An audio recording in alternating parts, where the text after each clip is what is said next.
In the low country of Georgia in 1836, where the marshland fog crept like a living thing and the cicadas hummed through the heat-thick nights, there lived a woman named Lyra, quiet, graceful, and unassuming to anyone who did not look closely. She was like river water, reflective on the surface, fathoms deep beneath. Lyra had been born on the estate, raised upon soil her ancestors had been forced to plow. She never spoke loudly, never drew attention, never complained. Yet those who worked alongside her saw a different truth. They knew how she watched everything, how her eyes flicked toward patterns, routines, weaknesses in the way others ignored. Lyra listened more than she spoke, learned more than she revealed, and remembered everything. But grief remakes people. When her child, her first and only, was taken from her mere hours after birth, the quiet river inside her became something else. It widened, deepened, darkened. And when they buried the infant without a name, without ceremony, without even allowing her to see the grave, something final shifted inside her. A woman who has nothing left is a woman who can no longer be controlled. A woman with grief hot enough to melt iron is a woman capable of changing the soil beneath her feet. The estate did not yet know it had sealed its own fate. They would learn too late that grief, when denied mercy, builds itself into a storm. And Lyra was that storm. The morning mist had not yet lifted when Lyra awoke on the thin straw pallet in the women's quarters. Her body still ached from childbirth, her breath still caught in her chest as if the previous night were a blade that hadn't stopped pressing. She reached instinctively beside her, searching for the soft weight she prayed would be there. Her hand met only cold air.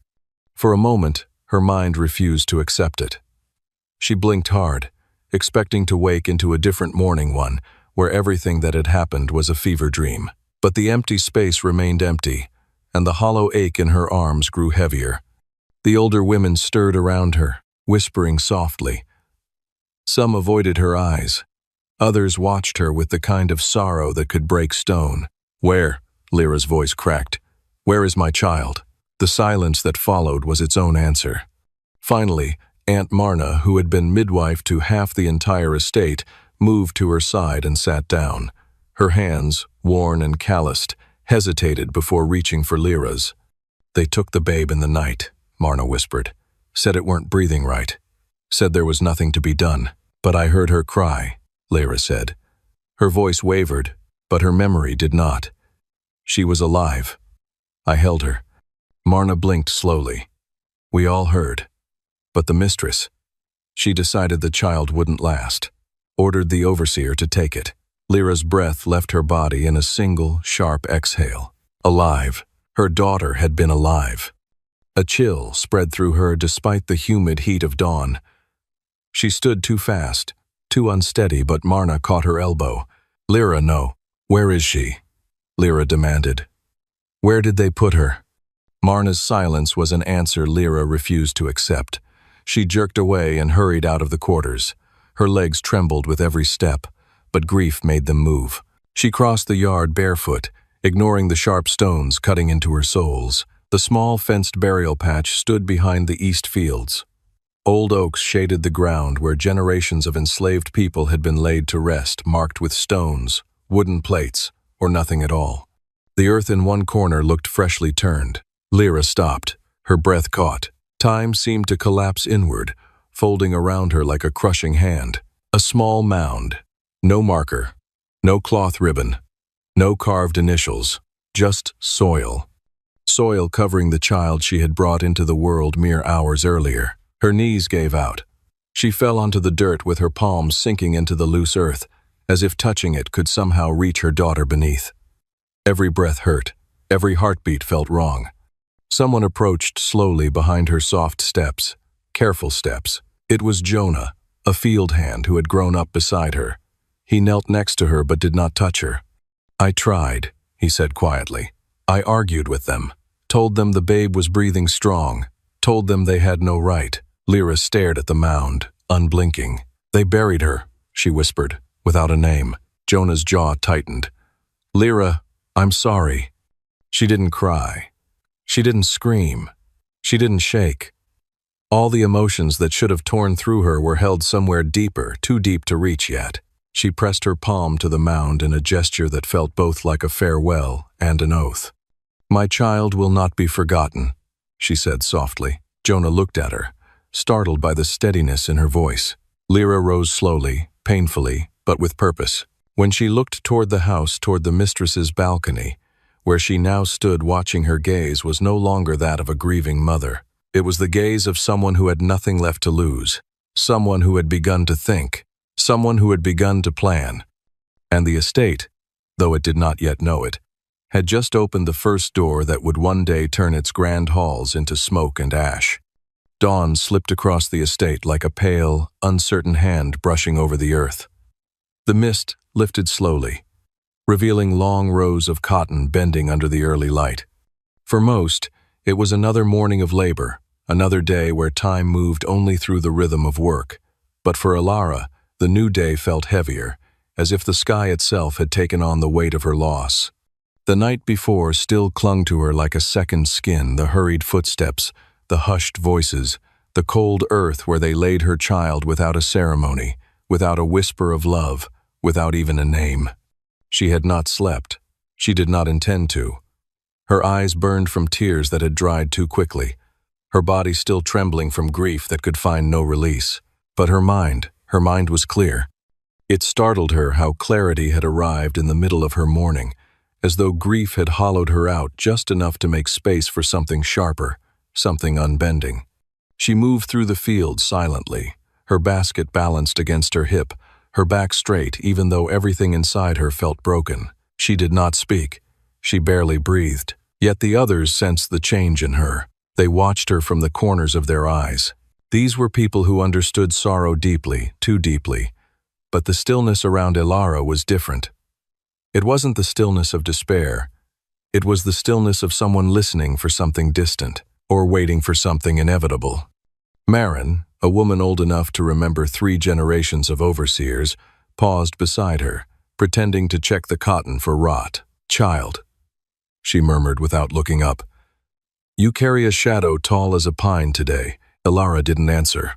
Marin did not try again.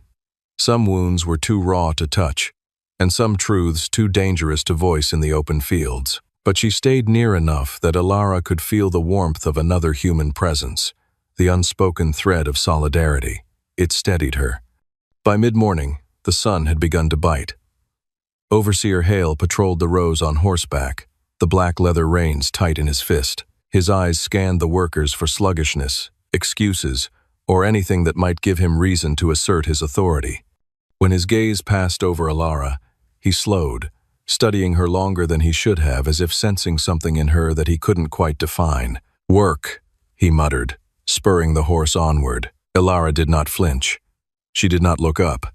But inside, her heartbeat thudded one steady message. "You will not break me.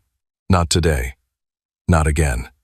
By noon, whispers had spread across the estate like drifting ash. They traveled from the laundry yard to the stables, from the kitchens to the far cotton rows. They buried her baby in the night. No ceremony. No marker. She wasn't even allowed to hold the child's hand one last time. Most whispers carried sorrow. A few carried fear. And a rare handful carried something else entirely, something like anticipation. For years, Alara had been known as gentle, soft-spoken, careful. She stitched wounds. She calmed arguments. She had been the one who sang at night to help others sleep. But now her silence rang louder than any hymn. In the afternoon, when the heat finally loosened its grip, she slipped away during a water break not far, just to the edge of the grove behind the fields. She stood beneath the trees, leaning her palm against the rough bark, and let herself feel for the first time since dawn. The grief crushed her to her knees.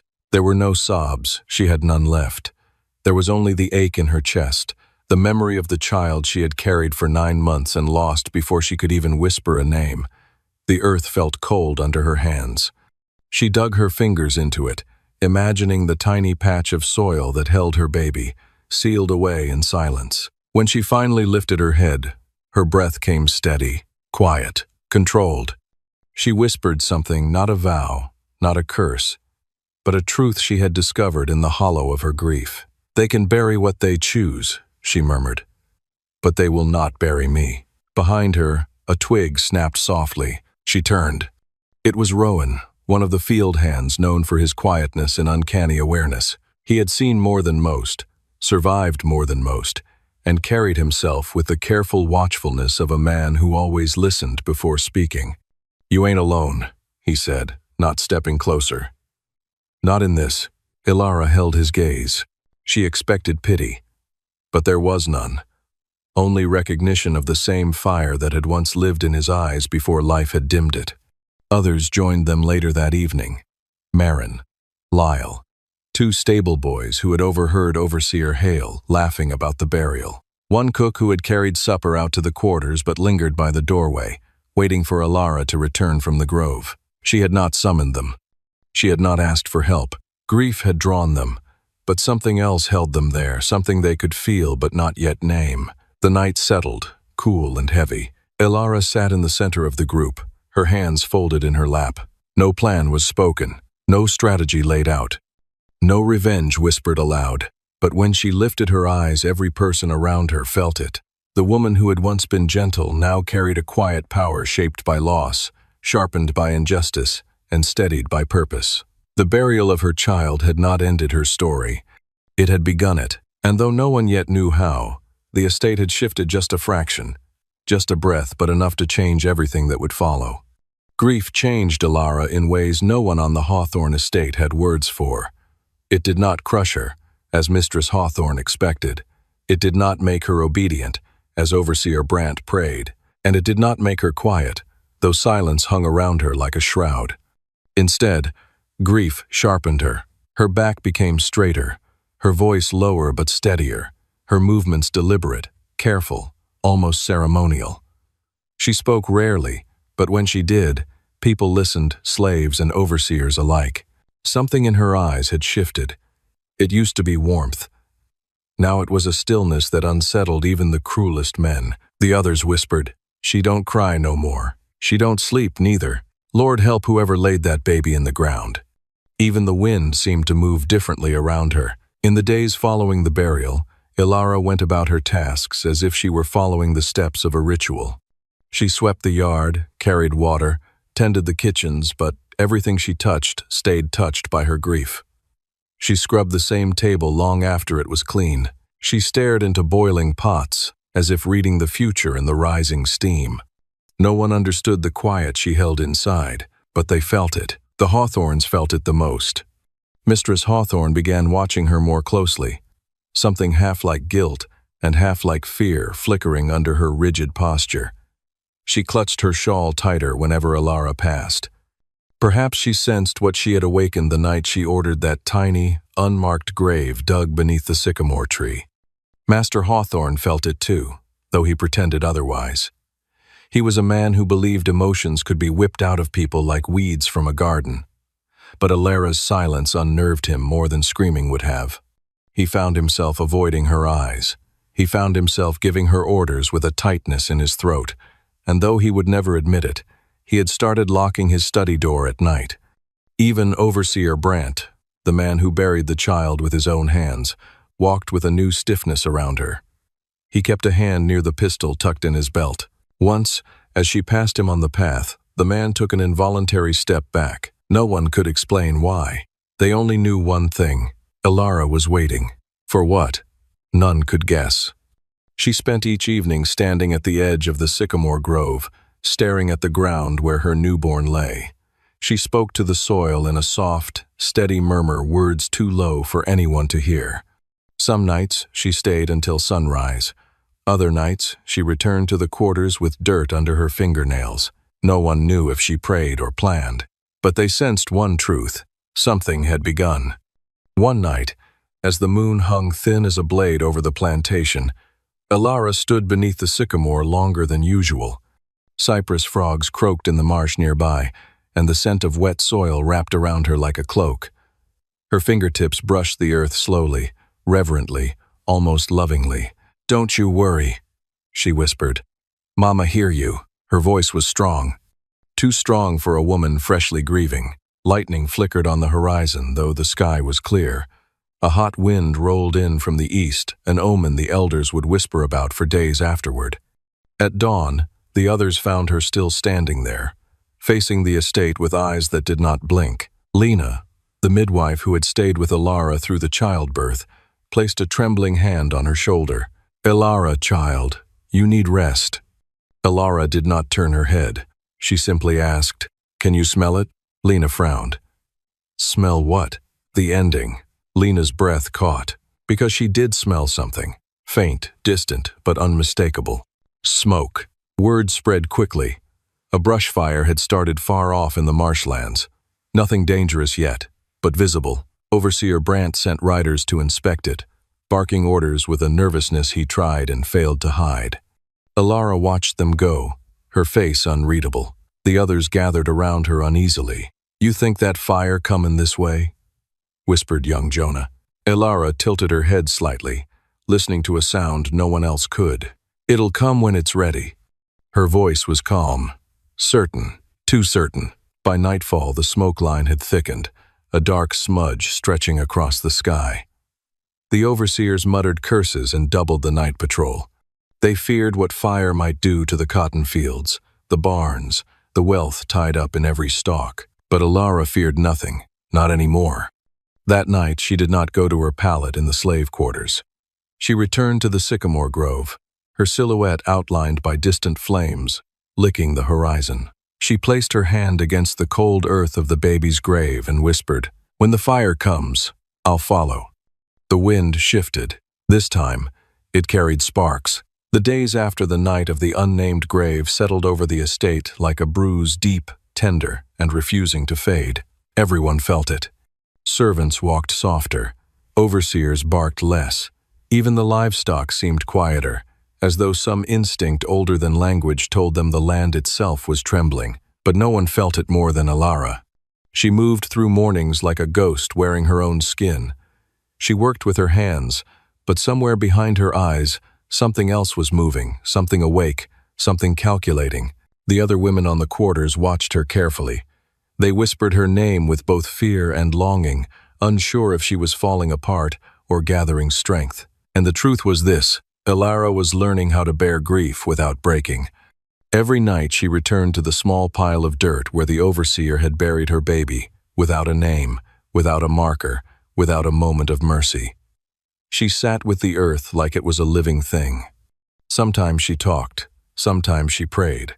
Sometimes she was silent for so long that even the cicadas stopped. But she was no longer weeping. She was listening, listening to what the land remembered, listening to what the wind carried from the big house, listening to how injustice echoed and how it might, one day, be answered. The master's wife, Mrs. Redden, began to notice Ilara's silence first. She had expected grief.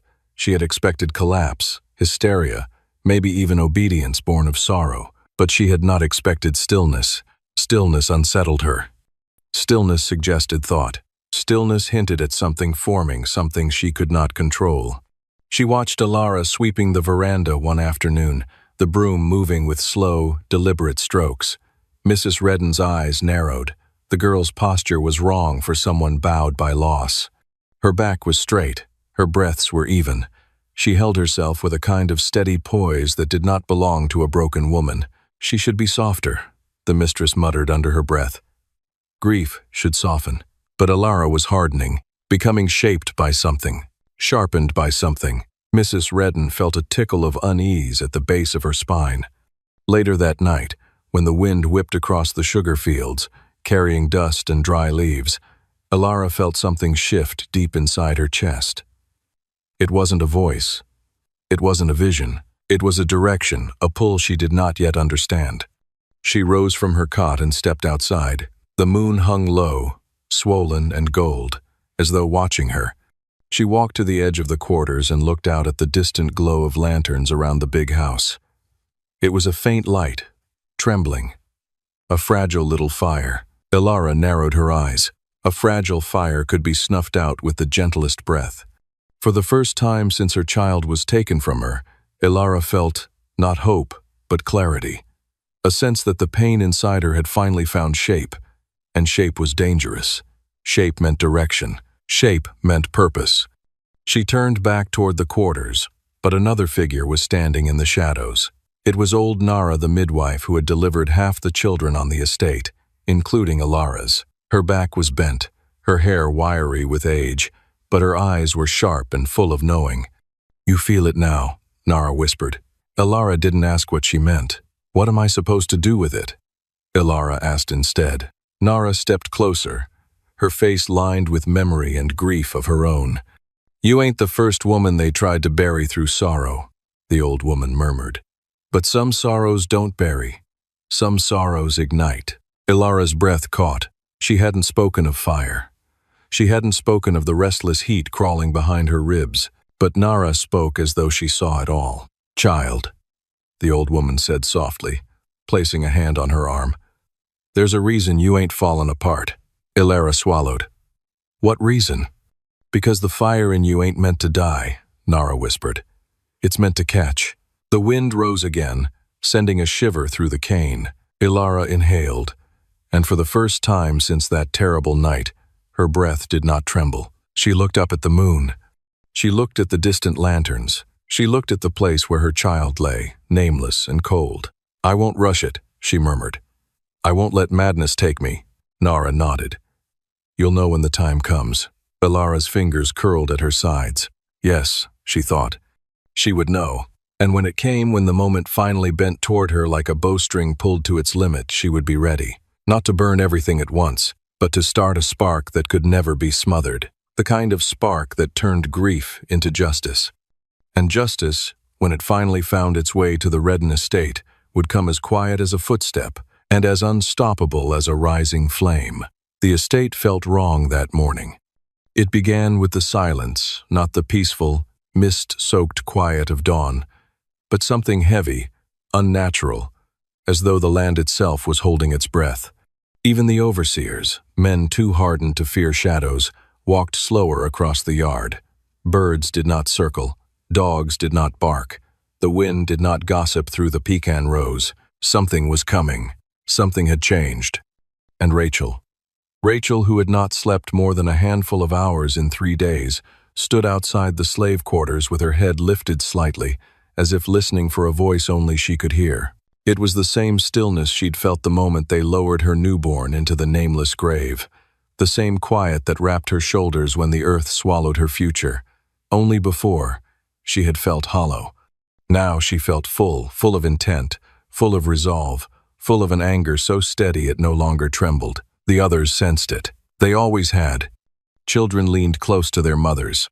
Older men watched her with a kind of slow, dawning recognition, as though they were witnessing the beginning of a story they had heard whispered in old tongues. Women who had been planning escape for years paused long enough to look at Rachel and murmur prayers beneath their breath. Everyone noticed her eyes. They were different now. Not wild, not broken, sharp, fixed, focused on something none of them could yet see. The first overseer to confront her was Hodge Broad, red-faced, already sweating despite the morning chill. He strode across the yard with the heavy gait of a man who believed fear alone could clear a path for him. "Girl," he said, pointing at her with his riding crop. "You've been wandering too much. Mistress says you're to be watched." Normally, that phrase would have made Rachel bow her head, apologize, return to her assigned station. Instead, she stood still. Not defiant, not challenging, just still. Hodge frowned. "You hear me?" Rachel nodded once, but she did not move. Something about the simplicity of her stillness unsettled him more than rebellion would have. Rebellion at least had noise. Anger had heat. Grief had wailing. But this was cold. This was quiet. And quiet was something a man like Hodge could not interpret. He stepped closer. "Mistress says you're not to leave the washing shed today." Rachel's voice finally came, soft, even. "I won't." But the way she said it made Hodge pause again. She wasn't obeying. She was agreeing. She was choosing. His hand flexed on the riding crop. "You keep that tone and—" Rachel looked up. Just one look. Not threatening. Not pleading. Not begging him to stop. Just a look that said, "You can strike me, but it will not matter." The riding crop hesitated in his grip. For the first time since she arrived on the estate, Rachel saw something new in an overseer's face. Doubt. By noon, Word had reached every corner of the plantation. Rachel was acting strange. Rachel was too quiet. Rachel was walking like she already knew something was going to happen. The kitchen girls avoided her eyes, not from fear but because they felt something moving beneath her silence. Something old, something heavy, something they did not want to interrupt. The field hands noticed the sky darkening long before the clouds rolled in. The carpenters paused mid-swing when the wind changed. The stable boys whispered about horses refusing their bits. The land was shifting, breathing differently, and Rachel felt it through the soles of her feet. She did her chores without rushing, without stumbling, without breaking into the fits of sadness that had been swallowing her days before. Instead, she moved with an eerie steadiness that made others straighten whenever she walked past. As if her grief was no longer a weight, as if it had become a compass. It was late afternoon when Mistress Caldwell finally appeared, dressed in pale blue despite the glazed sweat on her brows, carrying a lace handkerchief that fluttered uselessly in her trembling hand. She hated walking the slave yard, hated touching the earth where enslaved feet had stepped, hated the smell of the quarters, but today she came herself, because Rachel's quiet was unnerving the house. "Girl," she snapped, though her voice lacked its usual sting. "You will come inside with me." Now, Rachel lifted her head. Her expression did not change. But the stillness around her thickened, as if something behind her, something unseen, had straightened as well. Mistress Caldwell faltered. It was barely noticeable, but the slight shift of her weight backward, the faint tremor of her fingers clutching the handkerchief, told every slave watching that the mistress felt it too. The balance had changed. A woman who had buried her child had nothing left to lose. A woman with nothing left to lose could not be controlled. Even the air between them shivered. Then Rachel answered, her voice calm as dusk. "I will come when I am finished." "Finished? Finished with what?" Mistress Caldwell blinked rapidly. "Finished? Finished. With what exactly?" Rachel turned fully toward her. "With mourning." The mistress opened her mouth, closed it, opened it again, speechless. Because the way Rachel said mourning sounded like a gate closing behind her, a door locking, a chapter ending, and another beginning. Hodge took a step toward Rachel, ready to reassert authority, but Mistress Caldwell threw an arm out to stop him. "No," she said sharply. "Leave her. She will come." Her voice wavered. She hurried back toward the house, skirts sweeping, breath short, face tight. Hodge stared after her, confused and unnerved by the quiet command she gave. Rachel did not watch the mistress go. Her eyes were fixed elsewhere, on the small, nameless grave behind the quarters, not with grief, with decision, with direction, with purpose. That night, as the sun bled into the horizon and the cicadas began their restless trilling, the slaves of the estate noticed something strange rising with the twilight. The air smelled like smoke, not fire. Smoke, as if the land itself was preparing to remember everything it had witnessed, everything it had lost, everything about to change. And in the center of that still-forming storm, Rachel stood with her hands clasped, her spine straight, her breathing slow. Her mourning was done. Her vow, 7 days old, was beginning to take shape. Tomorrow, the estate would wake differently. Tomorrow, the first crack in the Caldwell world would appear. But tonight the silence held its breath and waited.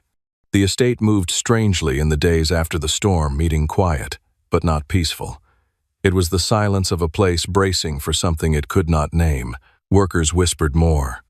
Overseers watched more. And Eleanor waited, not passively, not helplessly, but with the terrible stillness of someone gathering the last of her strength before the final blow. The land itself seemed to sense her resolve. The wind carried soot from distant fields, ash that drifted like a warning. Even the big house creaked at night, as if afraid of her footsteps. Master Howell, unsettled by rumors that kept returning to him like flies to a carcass, pulled the overseers aside daily. "Keep an eye on her," he hissed. "Her and that circle she's building."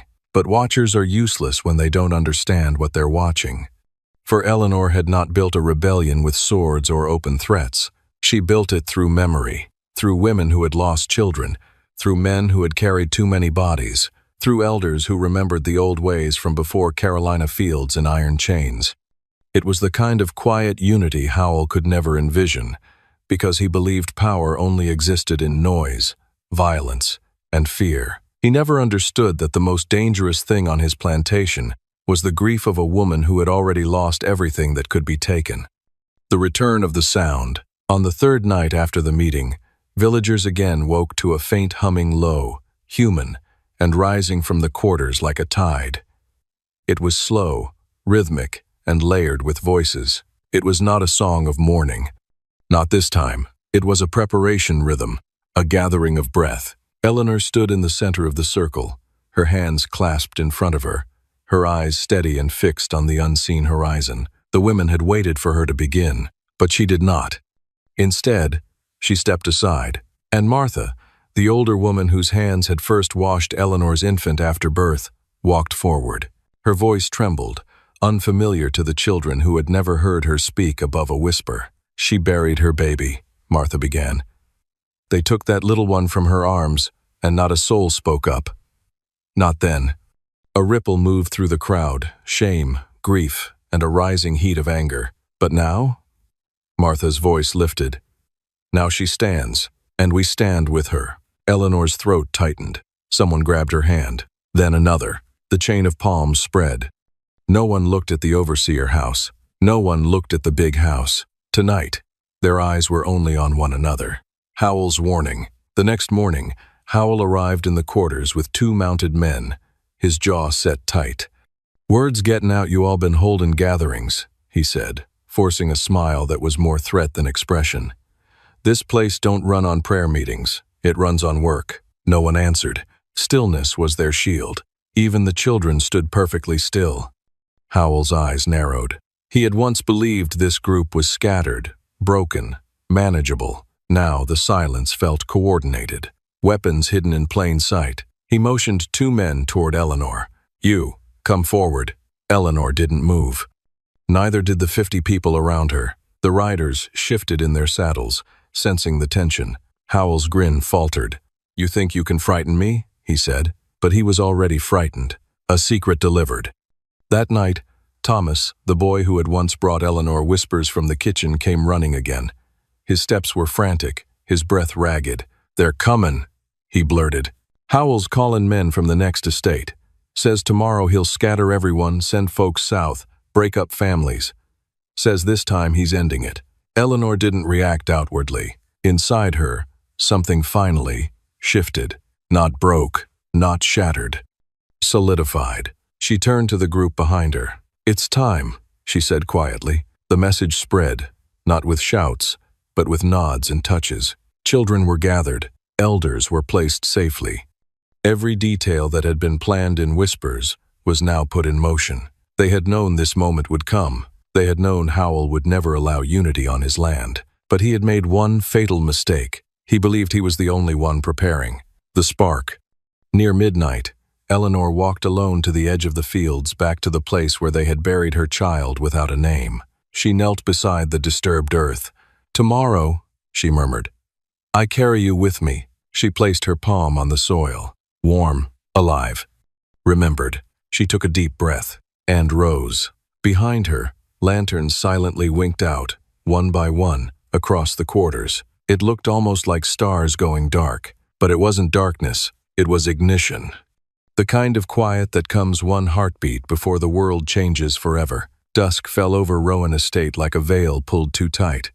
It should have been an ordinary evening lamplight drifting from the big house, the livestock settling, cicadas humming their nightly chorus. But every living thing on the property sensed something else in the air. Something heavy, something watching, something waiting. And at the center of that weight was Alara. No longer the quiet morning mother she had been 7 years earlier. The grief had shaped her into something sharpened, something carved from endurance and fire. Now, each step she took across the yard seemed measured, steady, and purposeful. Rumors had already spread through the enslaved quarters, whispered like prayers disguised as warnings. "She's movin' tonight. Her time come." The earth remember her baby, and so does she. But Alara didn't hear any of it. Her mind was fixed only on what lay ahead. For the first time in years, the Rowan sisters, who had once mourned for her in secret, crossed the yard to meet her. Grace, the eldest, stepped forward, first her hands trembling, but her voice firm. "Elara, you don't need to do this alone." Elara shook her head. This path wasn't meant for anyone else's feet. Her voice was soft, but carried a weight that silenced the world around them. "But he's dangerous," Grace whispered. "He always has been." "He took my child," Elara answered, "and he's taken pieces of everyone on this land. I'm not walking toward danger, I'm walking toward an ending that was already promised." Grace swallowed, eyes burning not with fear, but with the helplessness of someone who knew that once grief became fuel, there was no talking it back into stillness. "Elara," she tried again, but the words died. Instead, she pressed something into Elara's palm, a thin strip of cloth embroidered with a faded family crest. It had belonged to Grace's late mother, the only Rowan with kindness in her. "Then take this," Grace murmured, "not as a weapon, just as a reminder that not every heart on this land meant you harm." Elara closed her fingers around it. "I know." Then she stepped past them. Inside the Rowan house, Master Rowan sat at his desk, drinking heavily, surrounded by papers he could no longer read. His eyes were swollen, his face tense. The estate had begun slipping away debt, drought, failing crops, and whispers from nearby plantations that something strange was beginning to happen on his land. Doors closing on their own, animals refusing to go near the barn, servants quitting without explanation. Sleep plagued by dreams of small footprints disappearing into the soil. He tried to dismiss it all as nonsense. He blamed the weather. He blamed his workers. He blamed anything except the truth. His past had begun to return to him, and it had Elara's footsteps. When she entered the back hall, he didn't hear her at first, not over the storm in his own head, but he felt her, a shift in the air, like pressure changing before a lightning strike. "Elara?" he spat, half laughing, half afraid. "I thought you ran off." "Everyone does eventually." "No," she answered, stepping into view. "Not me." He stood unsteadily, gripping the edge of the desk. "You don't belong in this house," he hissed. "This house," she said calmly, "don't belong to you anymore." He blinked, confused. Was it a threat? A prophecy? A warning delivered too late? Before he could speak, thunder rolled outside, deep, rumbling, like some ancient drum. Lamps flickered. The windows rattled in their frames. Elara didn't flinch. Rowan suddenly felt something crawl up his spine, something cold and old and waiting. "Elara," he said slowly, "you're scaring me." "Good." Her voice was neither cruel nor loud, just final. Outside, the enslaved men and women gathered silently at the edge of the yard. No one spoke. No one breathed too loudly. It was as if they, too, felt the shift in fate, as if the entire estate had paused to witness what was coming. Somewhere in the fields, the wind moved through the stalks in long, sweeping waves like a lullaby turning into a warning. The Rowan sisters remained near the house, their faces pale, their hands clasped tightly. "Elara's grief is older than this place," Grace whispered. "Tonight, it's coming of age." Her youngest sister nodded. "Or it's coming home." Inside, Rowan took a stumbling step back. "Whatever you think you're owed," he began. Elara cut him off. "I ain't owed," she said. "I'm due." He opened his mouth to reply, but everything in the room suddenly went still. The lamps steadied, the air thickened, the very beams of the house seemed to groan, and Rowan knew he wasn't facing a woman. He was facing 7 years of grief, carried by a mother who had finally reached the end of her mourning and the beginning of her reckoning. "Elara," he whispered, but she had already stepped forward, and the night held its breath. By the time dusk settled over the Caraway estate, an uneasy quiet had already settled between the fields, as if the land itself sensed something approaching. No overseer barked orders. No rider patrolled the yard. The remaining workers whispered among themselves, unsure whether to fear the silence or hope in it. Maeve walked through them like a shadow that had shed its chains. For 7 days she had moved with purpose, speaking softly, gathering quietly, planning carefully. Nobody understood how she found courage so steady, so precise. Nobody questioned her.